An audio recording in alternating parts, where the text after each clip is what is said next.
নমস্কার বন্ধুরা, আমি আবার চলে এলাম আরও একটা ভিডিও নিয়ে তোমাদের সাথে। জানো তো, সবাই ভাবে যে হাউসওয়াইফদের কি কাজ থাকে ঘরে সারাদিন, তারা কি করে? যারা বাইরে চাকরি বাকরি কাজ বাজ করে তারাই কি শুধু কাজ করে? দেখো, সকালে উঠেই ঘুম থেকেই চিন্তা থাকে ছেলেকে কি টিফিন করে দেওয়া, রান্না কি করব, এই ছেলের স্কুল যাচ্ছে, ছেলেকে রেডি করা, সব কিছু নিয়েছে, হাজব্যান্ডের টিফিন করা, হাজব্যান্ড অফিস যাবে।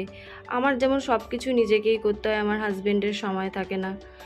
ছেলেও স্কুল চলে গেল, তারপর আমিও ফ্রেশ হয়ে চা করে নিলাম। আমার আর হাজব্যান্ড তখন ঘরে ছিল, বেরোয়নি। চা খাচ্ছি, চাটা খেয়ে দেই যে আমার চা রেডি হয়ে গেল। সকাল দিকে আমি লাল চাই খাই। আমার চা রেডি হয়ে গেল, একটু বসলাম, ছেলেও চলে গেল, তারপর বসে একটু চা খাচ্ছি। চা খেয়ে দিয়ে এবারে সবজি বাজার করতে গেলাম। আমিই বাজার করি, আমার হাজব্যান্ডের যখন সময় থাকে হাজব্যান্ডও করে। তারপর বাজার টাজার করে এসে এই যে বিছানা ছিল ঘরে তোলা হয়নি, সেই ঘরের বিছানাগুলো তুলে নিলাম। সত্যি মা দুর্গার মতন ভাবি যে যদি 10টা হাত থাকতো তাহলে সব কিছুই তাড়াতাড়ি করে নিতে পারতাম। ঘরের যে প্রত্যেকটা হাউসওয়াইফরাই জানো যে ঘরের কত কাজ। সবাই ভাবে হাউসওয়াইফদের কোনো কাজ থাকে না, ঘরে বসে থাকে, এটাই ভাবে।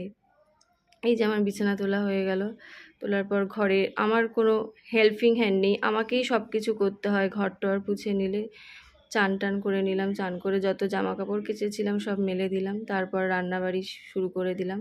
রান্না শুরু হয়ে যাওয়ার পর এই যে লাঞ্চ করতে বসলাম।